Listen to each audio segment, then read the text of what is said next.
Hello, welcome to Your Future Now, our kickoff to Take Our Kids to Work Day 2020. Whether you're taking this in with some classmates at school, sitting alongside an adult, or watching on your own, we're so glad that you're here. So what is Take Our Kids to Work Day, and what is this virtual event all about?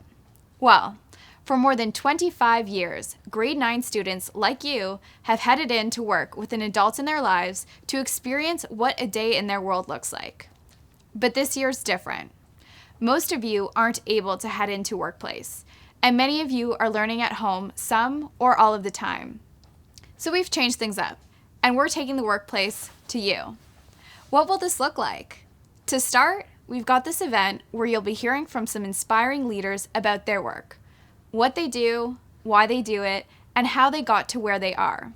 And you can also participate in 4 live breakout sessions. The Learning Partnership, thanks to support from RBC Future Launch, has prepared these online events and resources so you can have the opportunity to listen to interesting people share their journeys and inspire you to start thinking about your own path.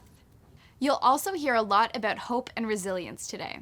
These are so important, especially these days, where things feel uncertain and thinking ahead to your next birthday might seem miles away. I can share firsthand how powerfully hope and resilience and being open to opportunities fueled my own path. I was born with a congenital below-the-elbow amputation of my right arm and participated in able-bodied skiing. I loved ski racing, but didn't have plans to compete at a high-performance level. All of that changed in 2012 when I was approached by a coach from Parasport.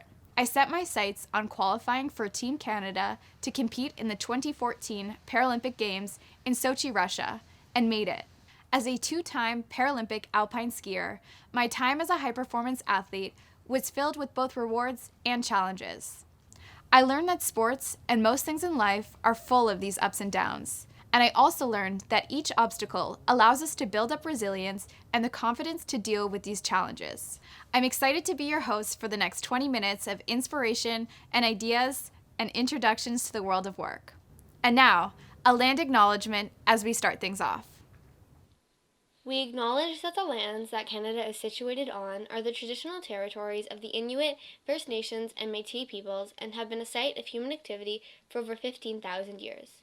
We honor the history, knowledge, belief systems, and stewardship of Inuit, First Nations, and Métis peoples and their relationship to the land on which we and all future generations depend. We acknowledge the harms done through our colonial history, the intergenerational impact of residential schools and other policies, and the environmental challenges that we face together as nations sharing Turtle Island. We are grateful to have the opportunity to work in communities across Canada on these traditional territories. Hi, everyone. I'm Deborah Kirby, and I'm the CEO of the Learning Partnership. We're the national charity that organizes Take Our Kids to Work Day, and I'm so excited that you've decided to join us today. You may not know much about us, but we've been here all along, from introducing you to your earliest days at school through our Welcome to Kindergarten program, to bringing hands-on and real-world experiences to you through our Coding Quest, Investigate, Invent, Innovate, and Entrepreneurial Adventures programs. The fact is, we're pretty inspired by you. And that's where the Learning Partnership is always looking for ways to spark your curiosity to help you build the skills you're going to need in the future, whatever you decide your future is going to look like. And it's also why we're bringing the workplace to you this year, coming in virtually on Take Our Kids to Work Day 2020. As Erin mentioned, hope and resilience are big themes today. And you know a lot about that. You are a grade 9 cohort like no other. These days, you're experiencing a lot of change and uncertainty, understatement, adjusting to new ways of learning and different ways to be with friends, family, to participate in the things you love to do. These changes also require hope and resilience, sticking with it, being adaptable, going with the flow, finding moments of joy, and exploring new options when things keep feeling uncertain. While your future may seem far away, now is a great time to take a peek at what it could look like. And I'll let you in on a little secret. No one knows what your future is going to be. Why? Because many of the jobs you're going to move into don't even exist yet. What we do know is that these roles and careers are going to be yours to invent and to imagine with your curiosity, your creativity, and your adaptability. It's your day to explore. Time to get curious. Thanks so much, Deborah. Innovation is a big word these days. And today, we're going to introduce you to some people who have really applied innovative thinking to solve some important issues. The first of these is Maayan Ziv. And as you'll hear from Maayan herself, her story exemplifies what innovation's all about and what inspires it.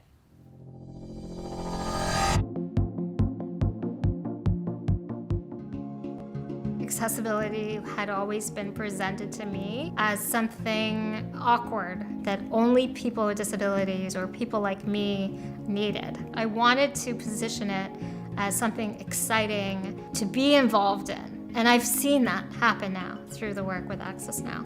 You can use Access Now to find out if a restaurant is accessible for your needs, or a city, or really any destination that you want to go to. And the way that we fuel that information is through community. So people getting involved and actually rating places based on their own experiences. We get hundreds of messages every week sharing stories about how they have been empowered to do more, to live more independently, and it's really moving. From the first 100 pins that we put on the map that, highlighted accessible places to 34 countries and counting now. We have a long way to go before we can talk about the world being truly inclusive for everyone.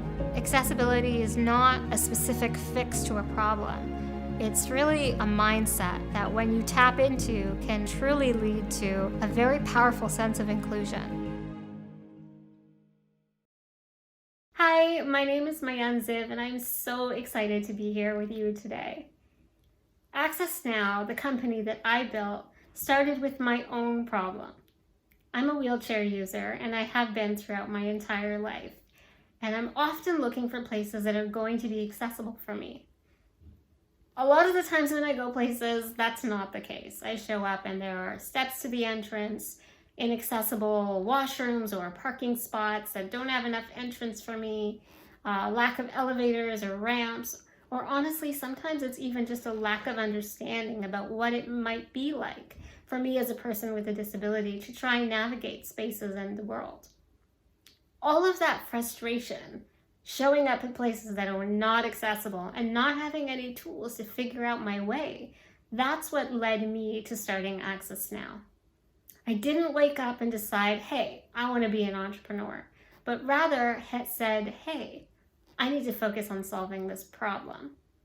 When you start with something that matters, whether it's to you or someone you know or someone that you've met even once in your life, when you find something truly to be passionate about and you follow that, that's what can help lead to true creative innovation. Innovation takes time and effort. You have to iterate again and again and again and again, and every time you get a little bit closer to cracking that nut. What is going to be that magic secret sauce that unlocks the potential to help change the world? That constant trial and error, the ability to bounce back when things don't go your way, that resilience that each one of us has had to face when we go through our own challenges in life, that's what leads to innovation. As an entrepreneur, life is a whole bunch of different little problems to solve that lead to one big, massive opportunity. That opportunity is really what fuels me every day to keep going. Knowing that with a little bit more work every single day, we get that much closer to building an accessible and inclusive world for everyone. It's exciting to consider how innovation and entrepreneurial spirit can lead to new opportunities. You'll likely see this across a few different career paths today. One of these, which is always a top area of interest for students on Take Our Kids to Work Day, is in the field of healthcare. Each year, hundreds of students across Canada visit hospitals, attend clinics, and learn from healthcare providers on Take Our Kids to Work Day. And although it isn't possible to visit any of these this year, the Learning Partnership has a unique virtual hospital visit planned for you. And up next, you'll hear firsthand about what inspires a career in healthcare.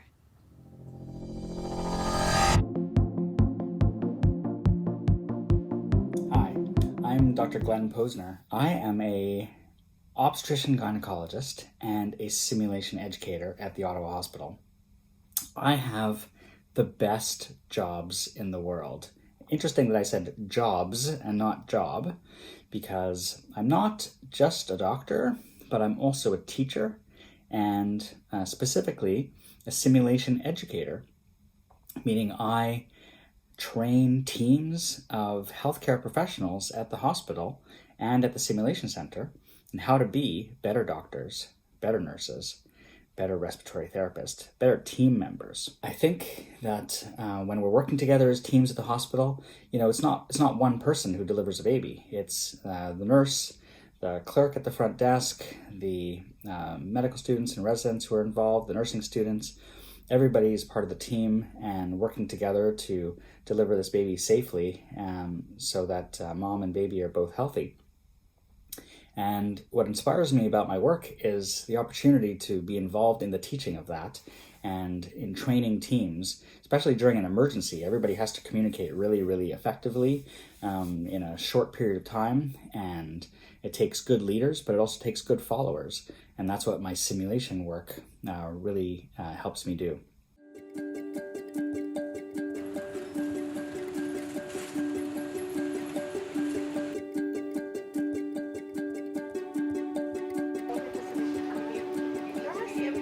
How we perform as a team, we'll run through a quick case and then we'll have a debrief. Okay? What's that think about what we'll do sometimes?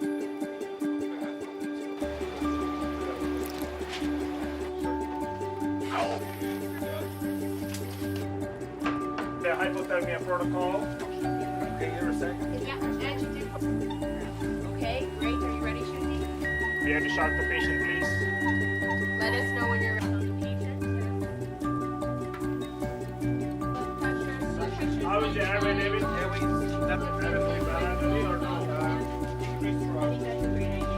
Shocked twice, and now we have a huge loss.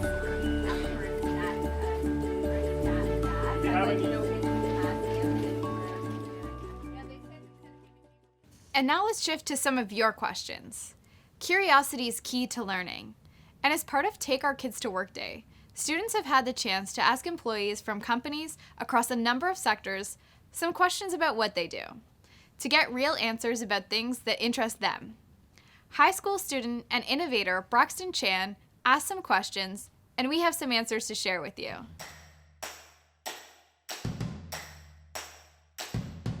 Hello, my name is Braxton Chan. I'm a soccer player, kite surfer, and an innovator. I'm from the Rocky Mountains of Cranbrook, British Columbia in Western Canada.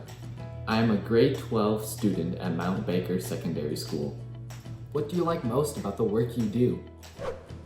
What I love the most about my job is the fact that we get to think for a living. We get to think about big, difficult, challenging problems that people don't know how to figure out. So they come to us and they ask us for help, and we get to focus on providing them with that help. So we get to do this in teams, we get to collaborate with people that are really smart and really nice, and we get to think about things that are really interesting. I love that about my job. I've been working at Pearson for 27 years, and I've had multiple roles throughout my career here. But I would say the thing I love most now about my current function as the manager of busing is getting to see the faces of people as they're heading out on holidays with their families to make memories, or as they're coming home to loved ones and using our services. Is this the job you thought you would be doing when you were in high school? When I was in high school, I don't think I would have had the slightest idea what my job title would be today. But there are a couple of things that I think I did know. I knew that I liked working with people, collaborating. I knew that I wanted to travel and see the world. I knew that I wanted to do creative things and that I like to think about interesting things. And that's essentially what I'm doing today. In high school, a career in aviation was not even on my radar. I didn't even know that I would find it interesting, but I'm so happy to say that I've been able to make a career at the airport. The environment is exciting, the people are masters in their fields, and the customers are always a source of both entertainment and laughter. I couldn't be happier with the choices that I've made and the opportunities that have been presented to me as a result of determination and hard work in the aviation industry. Interested in seeing more answers or asking your own questions? You can do so at takeourkidstoworkday.ca. Now, on to another career path that holds a lot of opportunity now and even more so in the years ahead: skilled trades. And to shed some light on some of this now, Michelle Gilbert from New Brunswick is here to share her story.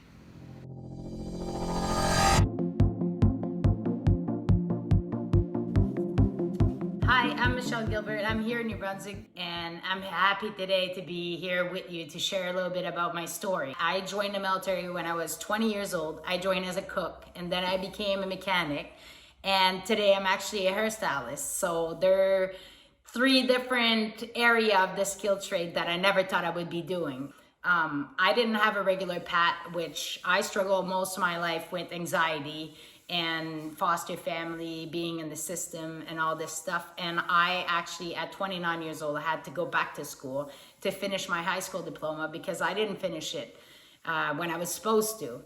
But still today I am successful, and that's because of the skill trade. One thing I can tell you is that you're in charge of your own life.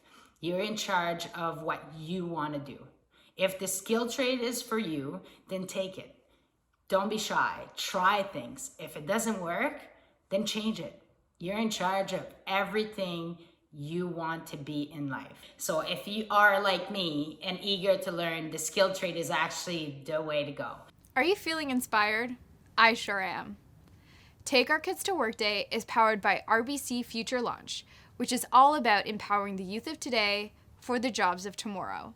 And Mark Beckles from RBC is here to share a bit about what that looks like. Hi everyone, my name is Mark Beckles and I am the Senior Director, Youth Strategy and Innovation here at RBC. I want to welcome you to Take Your Kids to Work Day 2020. And RBC is again proud to work with the Learning Partnership to ensure that thousands of youth across Canada have an opportunity to experience the world of work.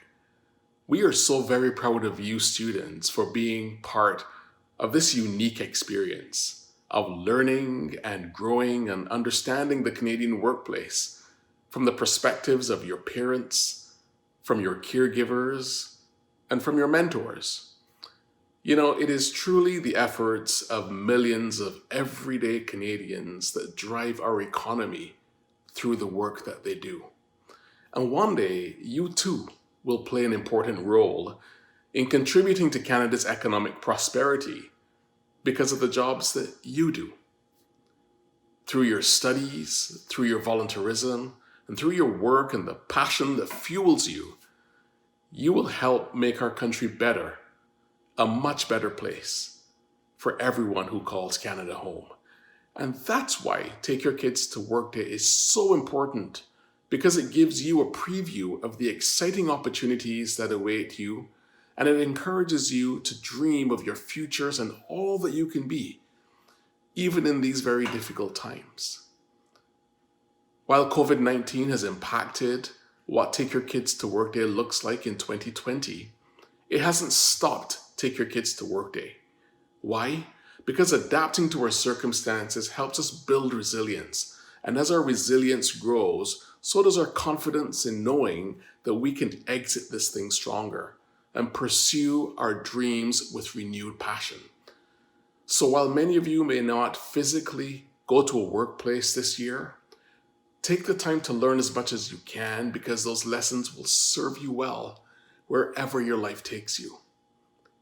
To our friends at the Learning Partnership, thank you so much for your steadfast commitment to investing in the lives of young Canadians coast to coast to coast.